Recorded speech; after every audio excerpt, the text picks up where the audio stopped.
Hi, I'm Sakshi, an undergraduate MBBS student at RGK MCH, and welcome to my channel. So in today's video, I'll be talking about vaccines.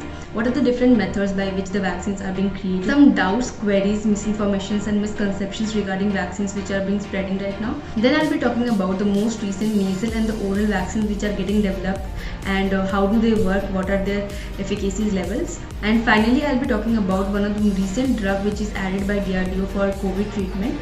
How does it work and how is it different from other drugs which are being used right now for COVID treatment? So if you want to know about all this stuff, then stick to the video till the end.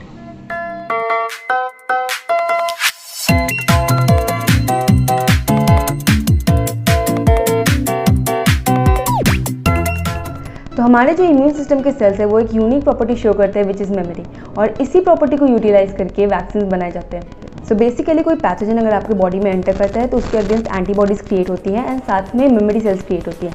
तो यही memory cells को use करके बाद में अगर वो pathogen आपके body में एंटर करता है तो उसको यूज़ करके एंटीबॉडीज़ क्रिएट की जाती हैं और जो कि काफ़ी जल्दी बन जाएगी। फॉर एग्जाम्पल, अगर पहले अटैक के बाद आपके जो एंटीबॉडीज़ थे वो पीक पे गए थे after 2 days, then second attack के बाद आपकी जो एंटीबॉडीज़ है वो पीक पे जाएंगे ओनली आफ्टर 20 मिनट्स। तो काफ़ी फास्ट रिस्पॉन्ड करता है आपका बॉडी। तो कोरोना वायरस के अगेंस्ट जो वैक्सीन बनाए जा रहे हैं वो 4 मेजर तरीके से बनाए जा रहे हैं। तो सबसे पहला टाइप है inactivated and weekend virus vaccine. इसमें बेसिकली जो कोरोना वायरस है उसे ही यूज़ किया जा रहा है, बट इनएक्टिवेटेड फॉर्म में या फिर वीकेंड फॉर्म में उसको वीक कर दिया जा रहा है ताकि वो बॉडी में जाकर के किसी तरह की डिजीज़ कॉज ना करे, पर जो आपका इम्यून सिस्टम है वो उसके अगेंस्ट एंटीबॉडीज़ क्रिएट कर दे। दूसरा है प्रोटीन बेस्ड वैक्सीन। इसमें कोरोना वायरस के ही कुछ प्रोटीन्स को यूज़ किया जा रहा है to create the vaccine. This vaccine uses harmless fragments of proteins which mimic coronavirus and the antibodies are created in the body against these proteins. Next is viral vector vaccines. इस vaccine में एक safe virus को use किया जा रहा है उसके genetic material को थोड़ा ऑल्टर करके।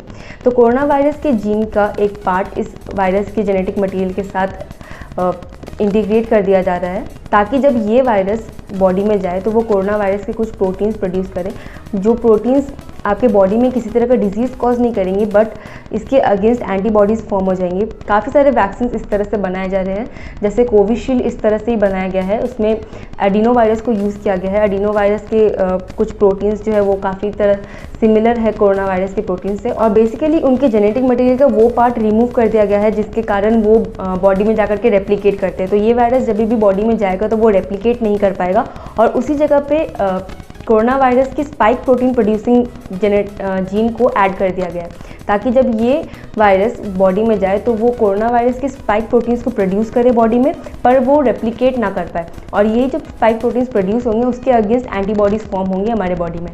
And the final one is RNA and DNA vaccines. तो ये वैक्सीन्स कोरोना वायरस के जेनेटिक मटेरियल को यूज़ करके बनाया गया है। तो जैसा आपको पता होगा कि कोरोना वायरस एक आरएनए वायरस है, तो आइदर उसके आरएनए को यूज़ करके या फिर आरएनए से डीएनए बना करके बाय रिवर्स ट्रांसक्रिप्शन उस डीएनए को यूज़ किया गया है, जो फिर बॉडी में जाकर के कोरोना वायरस के कुछ प्रोटीन्स बनाएंगे एंड उन्हीं प्रोटीन्स के अगेंस्ट एंटीबॉडीज़ क्रिएट होंगे हमारे बॉडी में। So many people think that if you have taken COVID-19 vaccine, then you might get a false positive RT-PCR or RAT test. But this is not the case. This is completely wrong. The RAT test or rapid antigen test and the RT-PCR test check for the presence of active viruses inside the body, and they do not check the presence of antibodies or immunoglobulins inside your body. So if you have taken vaccines, obviously definitely there will be the presence of antibodies inside your body, but there won't be any active viruses. So these tests won't come positive, but the serological test might come positive because those serological tests check for the presence of immunoglobulins against this COVID-19 virus. Since you have taken the vaccine, so there will be the presence of antibodies against the coronavirus.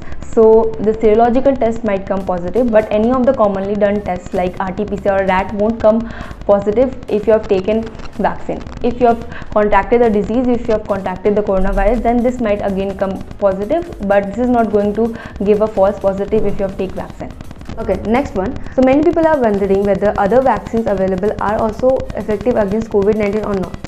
So currently there is no such evidence that any other vaccine other than those which are specifically designed for SARS-CoV-2 are effective against COVID-19 or not. However, the scientists are studying whether some of the existing vaccines like BCG vaccines are effective against COVID-19 or not. And if any of such lead is found in this context, then WHO will post it on its website. Okay, next one. Are the existing vaccines still effective against the newer variants of the virus?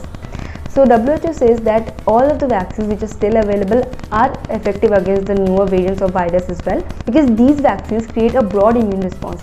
So any of the virus changes or mutations are not going to make these vaccines completely ineffective, but even if any of these vaccines becomes less effective, then it is possible to change the composition of these vaccines to make them effective against the newer variants.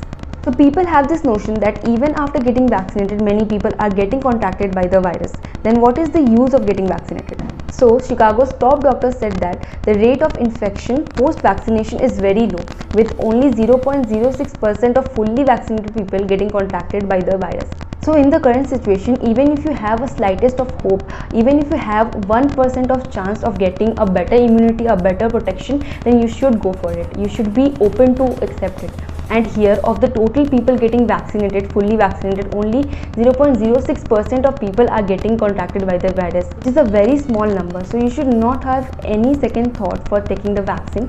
You should take vaccine as soon as possible. And it's important that people do not think that one vaccine is better than the other. All of them are equally effective in preventing severe diseases and death. तो अब हम लोग बात करते हैं nasal vaccine के बारे में. First, let's talk about the advantages. Number 1, nasal route has an excellent potential for vaccination, because nasal route में आपके काफ़ी ज़्यादा एंटीबॉडीज़ प्रेजेंट रहते हैं. तो अगर एक वैक्सीन जो नेजल रूट के एंटीबॉडीज़ को एक्टिवेट करता है, तो वो काफ़ी इनिशियल स्टेज में ही वैक्सीन वायरस के स्प्रेड को रोक सकता है. तो next it is non invasive. So इसमें इंजेक्शन यूज़ नहीं किया जाता है. जो नॉर्मल नेजल स्प्रे होता है उसके जैसे ही इस वैक्सीन का एडमिनिस्ट्रेशन होता है. नेजल स्प्रे के जैसे ही इन वैक्सीन को लिया जाता है. Next it doesn't require skilled health care workers for इस एडमिनिस्ट्रेशन. सो कोई भी इंसान अगर जो नॉर्मल गाइडलाइंस को फॉलो करे तो आसानी से इस वैक्सीन को एडमिनिस्टर कर सकता है. Number 4, it is suitable for children as well. Number 5, it is highly scalable. Since इसका जो प्रोडक्शन है वो काफ़ी आसान है, तो it can easily meet the increasing demand. And number 7, it is easy to store. Since इसे रूम टेम्परेचर पे स्टोर किया जा सकता है, इसीलिए they are easy to transport as well and they have low cost. So this nasal vaccine is based upon a common poultry virus, NDV. NDV is engineered to produce spike proteins of SARS-CoV-2. So this is also a type of viral vector vaccines which we talked about in the first segment of the video. So now let's talk about how this nasal vaccine works. So अभी जो available vaccines है वो क्या करते हैं, वो IgG antibodies के memory cells create करते हैं. सो IgG एंटीबॉडीज़ तब एक्टिवेट होंगे जब आपका जो वायरस है वो रेप्लिकेट करना स्टार्ट कर चुका है. तो बेसिकली होता ये है कि वायरस आपके बॉडी के अंदर एंटर करेगा, सेल्स के अंदर जाएगा, उसकी मशीनरी को हैक करेगा और फिर अपने रेप्लिकेशंस करेगा, मतलब बहुत ज़्यादा अपने नंबर में इंक्रीज़ करेगा. उसके बाद IgG एंटीबॉडीज़ एक्टिवेट होंगे उसके अगेंस्ट और फिर उसके अगेंस्ट फाइट करेंगे. बट ये जो नेजल वैक्सीन्स है वो IgA एंटीबॉडी को एक्टिवेट करता है. तो IgA एंटीबॉडीज़ जो है वो नेजल म्यूकोसा में प्रेजेंट होते हैं. जो आपका एयरवेज है वो एक म्यूकस लाइनिंग से कवर्ड होता है और इसी म्यूकस लाइनिंग में IgA एंटीबॉडीज़ प्रेजेंट होते हैं. तो जब ये वायरस एंटर करेगा आपके नेजल एयरवेज के थ्रू, तो इसका जो स्पाइक प्रोटीन्स है वो IgA एंटीबॉडी को एक्टिवेट करेगा और फिर IgA इसके स्प्रेड को यहीं पे रोक देंगे. तो इसके इनिशियल स्टेजेस में ही इसके स्प्रेड को रोका जा सकता है अगर हम लोग म्यूकस लाइनिंग में जो प्रेजेंट एंटीबॉडीज़ है उनको एक्टिवेट करें तो. और ऐसा नहीं है कि ये IgG को एक्टिवेट नहीं करते हैं, ये IgG को भी एक्टिवेट करते हैं प्लस ये IgA को भी एक्टिवेट करते हैं. सो एक wide range of immune response देखने को मिल जाता है इस नेजल वैक्सीन्स में. तो ये वैक्सीन्स रूम टेम्परेचर पे स्टेबल है, ट्रांसपोर्ट करने में भी काफ़ी आसान है, एडमिनिस्ट्रेशन भी इन वैक्सीन्स का काफ़ी आसान है, प्लस ये काफ़ी wide range of immune response को ट्रिगर करता है और वायरस के एंट्री को इनिशियल स्टेजेस में ही प्रिवेंट कर देता है ताकि वो ज़्यादा से ज़्यादा स्प्रेड ना करे. फिर इस वैक्सीन के क्या ड्रॉबैक्स हो सकते हैं, तो ये समझते हैं कि इस वैक्सीन के क्या ड्रॉबैक्स हैं. सो जैसे मैंने बताया कि IgA एंटीबॉडीज़ जो है वो म्यूकस लाइनिंग में प्रेजेंट होते हैं जो यहाँ आपके नेजल एयरवेज में होता है. बट इन IgA एंटीबॉडीज़ को एक्टिवेट करने के लिए वायरस के जो स्पाइक प्रोटीन्स हैं उनको IgA एंटीबॉडीज़ के सामने इंट्रोड्यूस करना पड़ेगा. तो ये जो म्यूकस बैरियर है आपके नेज़ल पाथवे में वो इन स्पाइक प्रोटीन्स और IgA एंटीबॉडीज़ के बीच में एक बैरियर क्रिएट कर देता है. ये खुद एक बैरियर जैसा बन जाता है. तो जब तक ये स्पाइक प्रोटीन्स IgA के सामने इंट्रोड्यूस नहीं होंगे तब तक IgA एक्टिवेट नहीं होगा और अगर IgA एक्टिवेट नहीं होता है तो वो इसके इनिशियल स्टेज में उसको रोक नहीं पाएगा. तो इससे माना जाता है कि वैक्सीन की एफिकेसी कम हो सकती है। बट अभी तक जो प्री क्लिनिकल ट्रायल्स हुए हैं नॉन ह्यूमन सब्जेक्ट्स के ऊपर, तो उनमें ये देखा गया है कि उनमें काफ़ी wide range of immune response मिलता है। बट अभी तक इन वैक्सीन का ट्रायल्स ही चल रहे हैं, अभी तक कोई भी वैक्सीन फेज 3 ट्रायल को क्लियर नहीं करके आया है।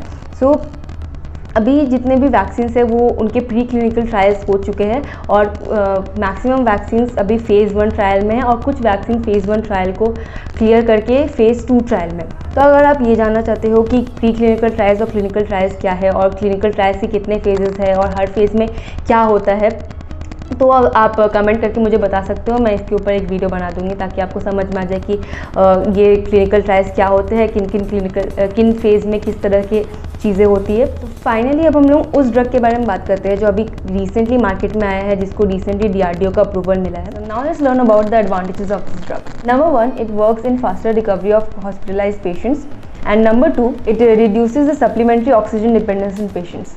Now let's talk about how this drug works. So ये जो ड्रग है वो पाउडर फॉर्म में होता है, तो इसको पानी के साथ मिक्स करके फिर इस ड्रग को लिया जाता है। तो this drug get selectively accumulated at the viral infected cells. तो जहाँ पे वायरस का लोड बहुत आता है, जिन सेल्स में वायरस की लोड बहुत ज़्यादा होती है, उन सेल्स में जाकर के ये जो ड्रग है वो एक्यूमुलेट कर जाता है एंड फिर उनकी ग्रोथ को रिड्यूस कर देता है, उनकी ग्रोथ को स्टॉप कर देता है। So this feature of selective drug accumulation in viral infected cells make this drug unique and it differentiates it from all the drugs available right now for treatment of COVID. Yes, so before you go, don't forget to like this video, do share this video with all your friends so that they could also get benefited from this video. So if you appreciate my work and if you want to support the channel, do consider subscribing to my channel. Thank you so much for watching and until we meet again, bye bye.